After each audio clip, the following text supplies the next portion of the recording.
মুখ্যমন্ত্রীর বক্তব্য তাকে পদদলিত করে যেভাবে সরকার বিরোধী কাজ এখানকার সিও করছেন গত 2 বছর ধরে, তিনি আমাদের বিশ্বাস তার কাজ বিজেপি এবং আরএসএর হাতকে শক্ত করছে।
আমাদের এই বেআইনি উচ্ছেদের বিরুদ্ধে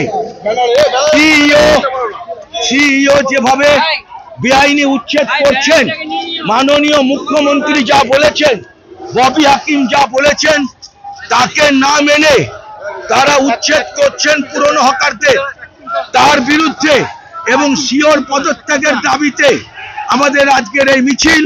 উচ্ছেদ নয়, নিয়ন্ত্রণই একমাত্র রাস্তা, এটাই মুখ্যমন্ত্রীর বক্তব্য।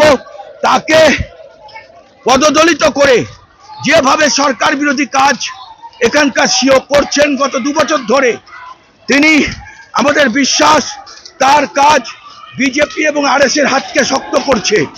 ফলে আমরা তীব্র বিরোধিতা করছি তার এই অ্যাকশনকে এবং সঙ্গে সঙ্গে আমরা তার পদত্যাগের দাবি করছি। সমস্ত উচ্ছেদ হকারদের সেইখানেই পুনর্বাসনের ব্যবস্থার দাবি করছি, উচ্ছেদ বন্ধ করতে বলছি। এটা আজকের মূল আমাদের দাবি এবং আমাদের মিছিল। আমরা এনকে দিয়ে যাব, চেয়ারম্যান থাকলে তার কাছে আমরা মেমনের নাম দেব। শক্তিমান ঘোষ, জেনারেল সেক্রেটারি, হকার সংগ্রাম কমিটি।